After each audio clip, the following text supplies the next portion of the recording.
L'accident de voiture impliquant Pierre Palmade a causé la douleur et la tristesse d'une famille. 3 personnes ont été gravement blessées dans l'accident, dont un enfant et une femme enceinte qui a malheureusement perdu son bébé. Les équipes de 7 à 8 ont recueilli dimanche 19 février 2023 le témoignage des cousins du conducteur, sous le choc et en colère. La famille de Yüksel, qui conduisait la voiture percutée par le véhicule de Pierre Palmade il y a une semaine, peine à contenir sa colère face à l'accident.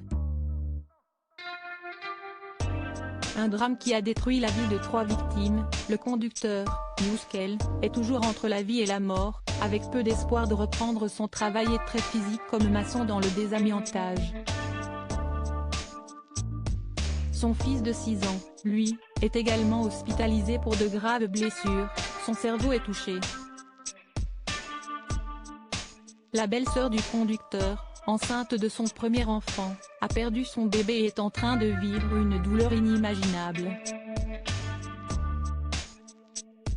Le responsable de l'accident, Pierre Palmade, a été mis en examen pour homicide involontaire et assigné à l'hôpital dans le service addictologie avec un bracelet électronique.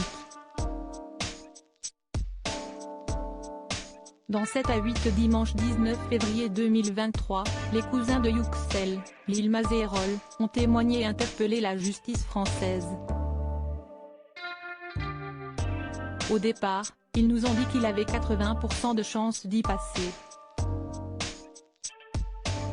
Mais pendant 2 jours, les médecins ne nous ont rien dit, se souvient Erol. La douleur des proches, la victime n'est toujours pas tirée d'affaire, et selon les médecins, se réveillera très certainement handicapé. Est-ce qu'il va se réveiller ou pas? Est-ce qu'il va marcher ou pas? On ne sait pas, s'affligent ses cousins. Yüksel, si est un bel homme, il a un bon cœur.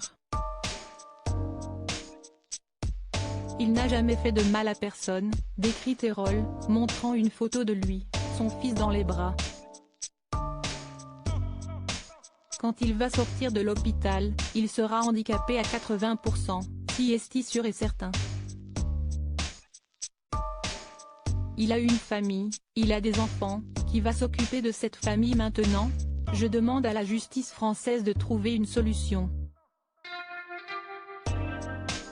Parce qu'aujourd'hui si est notre famille, mais demain cela peut en être une autre. J'ai entendu que Pierre Palmade avait déjà fait des bêtises dans sa vie, mais il n'a jamais été en prison, se révolte-t-il. Quant à son fils de 6 ans, les médecins le soignent. Ils ont juste dit qu'il y avait 2 taches sur le cerveau. On m'a dit qu'il fallait attendre pour savoir quelles seraient les séquelles. Un vrai drame pour les 2 familles, qui attendent le réveil de leurs proches.